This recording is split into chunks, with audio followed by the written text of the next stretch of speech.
পুজোর আগে বৃষ্টির দাপট, প্রস্তুতিতে টানাপোড়েন। পুজো আসতে আর হাতে গোনা কয়েক সপ্তাহ।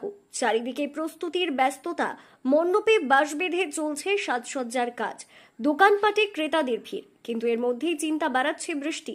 ভাদ্র মাস পড়তেই লাগাতার বর্ষণে যেন তাল কেটে যাচ্ছে উৎসবের প্রস্তুতিতে। আলিপুর আবহাওয়া দপ্তর সূত্রে খবর, এবারের পুজোতেও বৃষ্টির সম্ভাবনা রয়েছে।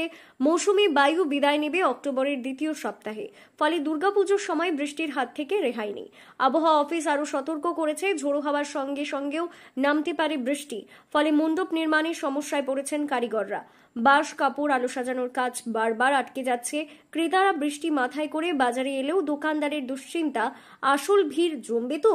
এদিকে সাগরে মাছ ধরতে যাওয়া থেকেও বিরত থাকার নির্দেশ দেওয়া হয়েছে মৎস্যজীবীদের। সোমবার থেকে ফের বৃষ্টি বাড়ার সম্ভাবনা থাকায় আরও কিছুদিন ভোগান্তির আশঙ্কা। পুজোর আনন্দের আগেই বৃষ্টি যেন এক বড় পরীক্ষা, সাধারণ মানুষ থেকে শুরু করে ব্যবসায়ী, শিল্পী ও কারিগর সবার জন্য।